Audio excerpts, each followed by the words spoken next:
जब Nikola Tesla की death हुई तब वो अकेले थे। उनके पास ना कोई फैमिली मेंबर था और ना ही तब उनके पास था पैसा। He was broke when he died. But how is that even possible? Tesla दुनिया के one of the greatest inventors में से एक थे। पूरी दुनिया को जिन्होंने इलेक्ट्रिसिटी दी, उजाला दिया, वो खुद अंधेरे में कैसे हो सकते हैं? ये कहानी है one of the greatest inventors of all time, Nikola Tesla की।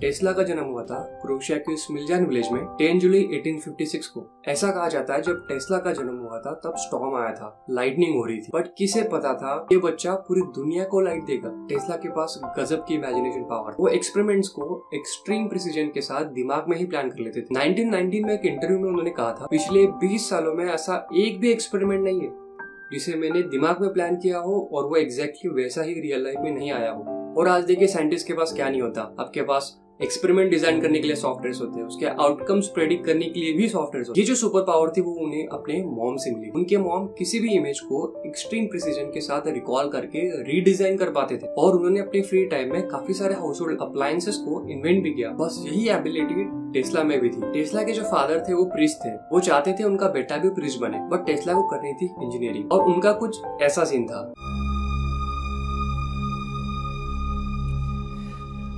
अब नहीं मारेंगे। अब हुआ यूं कि एक दिन उन्हें हो गया cholera and he was almost on the verge of death. तब टेस्ला के फादर ने खुद से प्रॉमिस किया अगर टेस्ला की जान बच जाती है तो उन्हें इंजीनियरिंग करने के लिए भेज देंगे। And guess what happened, he magically survived. फिर आगे वो ऑस्ट्रिया गए और उन्होंने टेक्निकल कॉलेज ऑफ पेरिस में एडमिशन ली। वहाँ वो रात दिन प्रोजेक्ट्स और पढ़ाई में लगे रहते थे। और जब मैं कह रहा हूँ रात दिन, का मतलब सुबह के 3 बजे से रात के 11 बजे तक, एवरी सिंगल डे। उनकी मेहनत देख के तो कॉलेज के प्रोफेसर से डर गए थे कि कहीं ये एग्जॉस्ट होके मर ना जाए। बट टेस्ला का ब्रेन कमाल का था, वो कैलकुलस के प्रॉब्लम्स भी दिमाग में सॉल्व कर लेते थे। आपको ये जान के हैरानी होगी कि इतना होने के बावजूद भी टेस्ला कॉलेज कंप्लीट नहीं कर पाए। He dropped out of college because उन्हें आदत लग गई थी गैम्बलिंग की और वो इतने इन्वॉल्व हो गए थे गैम्बलिंग में कि उन्होंने फ्रेंड्स और फैमिली के साथ बात करना ही बंद कर दिया। और उनके फ्रेंड्स को लगा कि शायद वो नदी में डूब के मर गए। ये टेस्ला के लाइफ का लो पॉइंट था, बट एंड नहीं। टेस्ला कुछ टाइम बाद बुडापेस्ट शिफ्ट हो गए और उन्होंने कुछ टाइम के लिए एक टेलीफोन कंपनी में इलेक्ट्रिशियन की जॉब ले ली। कि वो टाइम है जब थॉमस एडिसन की कंपनी अपनी सर्विसेज को एक्सपांड कर रही थी यूरोप में। और एडिसन जो थे वो डीसी के फर्म बिलीवर थे, बट डीसी करंट को सप्लाई करने में बहुत प्रॉब्लम्स आती थी। टेस्ला ने क्या किया, एडिसन के कंपनी में फ्रेंच ब्रांच में जॉब ले ली और वो पेरिस शिफ्ट हो गए। इनिशियली वो लाइट इंस्टॉलेशन का काम करते थे। वहाँ के जो मैनेजर थे उन्हें थोड़े टाइम में रियलाइज हुआ कि टेस्ला कोई आम एम्प्लॉय नहीं है, वो तो जीनियस है। और उन्हें और कॉम्प्लिकेटेड काम दिया जाने लगा, जैसे डायनामोज और मोटर को डिजाइन करना, बिल्ड करना, ये सब। और थोड़ी टाइम में वो अपनी कंपनी में बहुत फेमस हो गए। उनको यूरोप के अदर ब्रांचेस में भेजा जाने लगा to solve more complicated problem. और 2 साल बाद मैनेजर ने उन्हें प्रमोट कर दिया और उन्हें भेज दिया गया न्यूयॉर्क में। अनफॉर्चुनेटली जब बोट से वो अमेरिका पहुंचे तो किसी ने उनके पैसे चुरा लिए। He only had 4 cents when he arrived in America। मतलब जेब ऑलमोस्ट खाली थी। जब टेस्ला ने एडिसन के लिए काम करना स्टार्ट किया तब एडिसन उनसे बहुत इंप्रेस हुए, क्योंकि टेस्ला हार्ड वर्किंग तो थे ही, वो जीनियस भी थे। और ये one of the deadliest combination ever, just like Sachin Tendulkar. Talent भी है और हार्ड वर्किंग। बहुत कम लोग होते हैं जिनमें सिर्फ 2 एबिलिटीज होती है।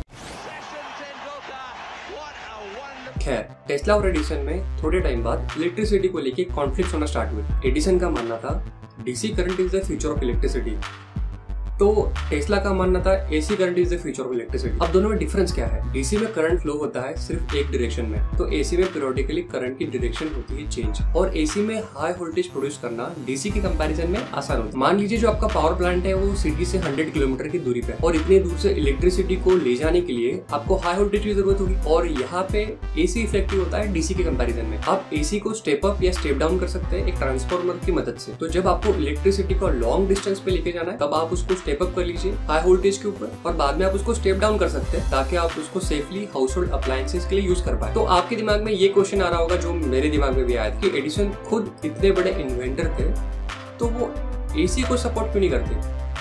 एसी के बेनिफिट ज्यादा। उसका रीजन ये है, एडिसन के पास जो सारे पेटेंट्स थे वो डीसी के लिए थे। पेटेंट्स का खेले बाबू भैया, मतलब अगर लोगों ने एसी को यूज करना स्टार्ट कर दिया तो एडिसन की कंपनी हो जाएंगी बंद। अब क्या है ना कि टेस्ला काम करते थे एडिसन, जो बॉस का है वो राइट, सैलरी तो उन्होंने ही देनी है। एडिसन ने अपने मैनेजर को कहा कि तुम टेस्ला को $50,000 का बोनस दे दो और उनसे डीसी में चलने वाली मशीन्स को इम्प्रूव करने के लिए कहो। और टेस्ला को तब पैसों की जरूरत थी, तो जब टेस्ला ने वो सारे मशीन्स फिक्स किए और फिर वो मैनेजर के पास गया और उन्होंने कहा कि आपने जो काम मुझे असाइन किया था वो मैंने पूरा किया है, सर मुझे बोनस चाहिए। तो वहाँ के मैनेजर ने कहा व्हाट बोनस, और उन्होंने पैसा देने से मना कर दिया। इस इंसिडेंट से टेस्ला बहुत गुस्सा हुआ और उन्होंने जॉब क्विट कर दी।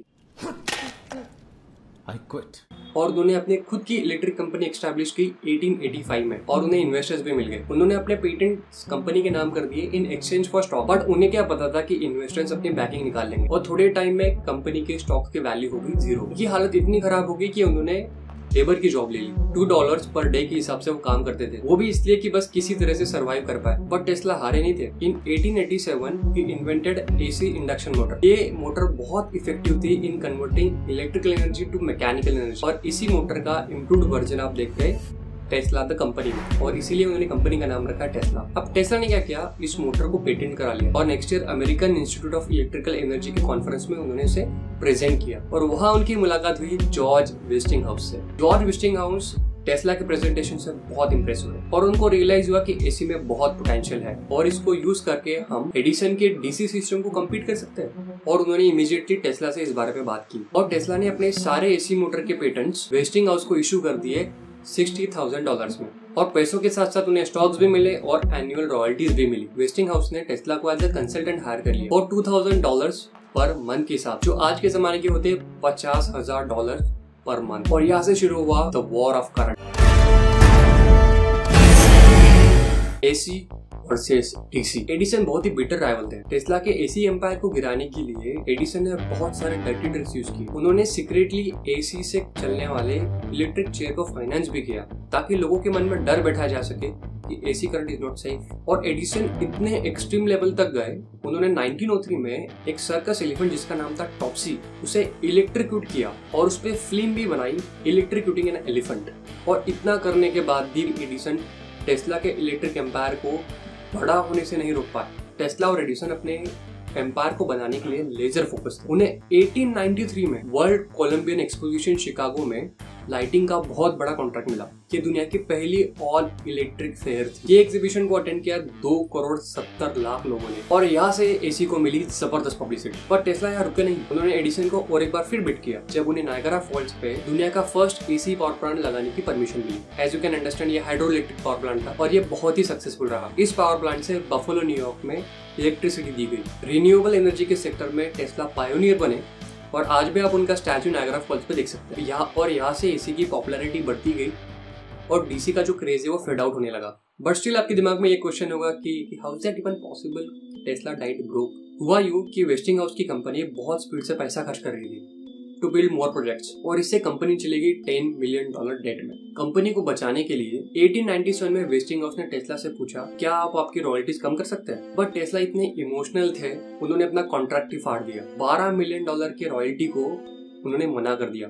और अब आज के जमाने की कंपेयर करेंगे तो 2,200 करोड़ रुपीस को टेस्ला ने मना कर दिया। अगर टेस्ला अपनी सारी रॉयल्टीज को अकोमोडेट करते जाते तो दुनिया के सबसे अमीर इंसान बन सकते थे और दुनिया के फर्स्ट बिलियनर भी। अपने दोस्त की कंपनी को बचाने के लिए उन्होंने अपने सारे पेटेंट्स वन टाइम फी में उन्हें लाइफ टाइम यूज करने के लिए दे दिए। वेस्टिंगहाउस ने उन्हें 1.6 करोड़ रुपए दिए थे और टेस्ला इतने पैसों में बहुत खुश थे, और उन पैसों से टेस्ला ने अपने रिसर्च के पैशन को कंटिन्यू किया। उन्होंने न्यूयॉर्क में अलग अलग लोकेशंस के ऊपर लैब सेटअप किए और उन्होंने अपने लाइफ में करीबन 300 पेटेंट्स फाइल किए। Neon lighting, Tesla turbine, Tesla coil. He also pioneered X-ray technology. उन्होंने 1898 में वायरलेस बोर्ड भी बनाई जिसे उन्होंने मेडिसन स्क्वायर गार्डन न्यूयॉर्क में प्रेजेंट भी किया। और जैसे कि आप देख सकते हैं, he was way ahead of his time। और वायरलेस बोर्ड इन 1898 लोगों को तो लगता था कि टेस्ला मैजिशियन है। लाइफ फिर भी बहुत बढ़िया चल रही थी, तो प्रॉब्लम कहाँ हुई? उनका एक बहुत ही जबरदस्त इन्वेंशन था जिसको कहते हैं टेस्ला कॉइल। ऐसा डिवाइस जो large amount of high voltage electricity को प्रोड्यूस कर सकता था। इसी इन्वेंशन के दौरान उन्हें रियलाइज हुआ कि जब ये कॉइल सेम फ्रीक्वेंसी पर रेजोनेट करते हैं तो हम पावरफुल रेडियो सिग्नल्स को सेंड या रिसीव कर सकते हैं। टेस्ला प्लान कर रहे थे कि दुनिया का फर्स्ट रेडियो सिग्नल ब्रॉडकास्ट करें, बट एक बहुत बड़ी प्रॉब्लम हुई। 1895 में एक एक्सपेरिमेंट के दौरान उनके लैब में लग गई आग और उनके सारे रिसर्च पेपर और इक्विपमेंट जल गए, और इसी वजह से 2 साल तक टेस्ला रेडियो के पेटेंट के लिए अप्लाई नहीं कर पाए। और इसी समय के दौरान इटालियन एंटरप्रेन्योर मार्कोनी भी रेडियो पे काम कर रहे थे। उन्होंने टेस्ला के 17 पेटेंट्स को यूज किया और 1901 में दुनिया का फर्स्ट ट्रांस अटलांटिक मैसेज भेजा। जब एडिसन को ये बात पता चली, जो टेस्ला के राइवल थे, उन्होंने मार्कोनी को फुल फाइनेंशियल सपोर्ट दिया। मार्कोनी के अचीवमेंट से टेस्ला को कोई प्रॉब्लम नहीं थी, बट 1904 में जब यूएस पेटेंट ऑफिस ने मार्कोनी को रेडियो के इन्वेंशन का पेटेंट दे दिया, तब टेस्ला बहुत दुखी। जिस पेटेंट के लिए टेस्ला रात दिन काम कर रहे थे, वो मार्कोनी को दे दिया गया। और इतना ही नहीं, 1911 में मार्कोनी को नोबेल प्राइज इन फिजिक्स भी दिया गया और टेस्ला को कोई क्रेडिट नहीं मिला। टेस्ला इससे बहुत गुस्सा हुए। टेस्ला ने कोर्ट में सालों तक लड़ाई लड़ी। अनफॉर्चुनेटली जब इस केस का रिजल्ट टेस्ला के फेवर में था, तब टेस्ला खुद इस दुनिया में नहीं। Jan 7, 1943 को न्यूयॉर्क और होटल में रूम नंबर 3327 में उनकी डेथ हुई। He died at the age of 86।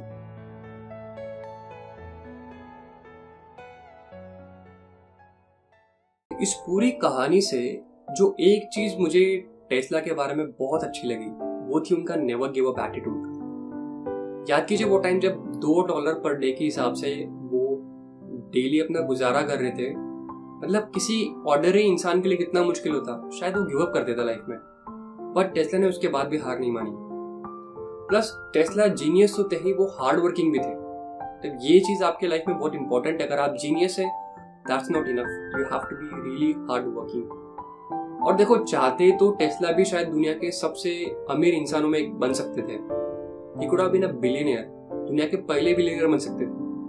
But Tesla को शायद पैसों से कभी प्यार था ही नहीं। उन्हें साइंस से प्यार था और उन्होंने अपनी पूरी जिंदगी साइंस के नाम कर दी, साइंस को डिवोट कर दी। आई होप ये वीडियो आपको पसंद आया होगा। कमेंट सेक्शन में जरूर बताइए कौन सी एक चीज जो आपको टेस्ला की बहुत अच्छी लगी। And will see you in the next video.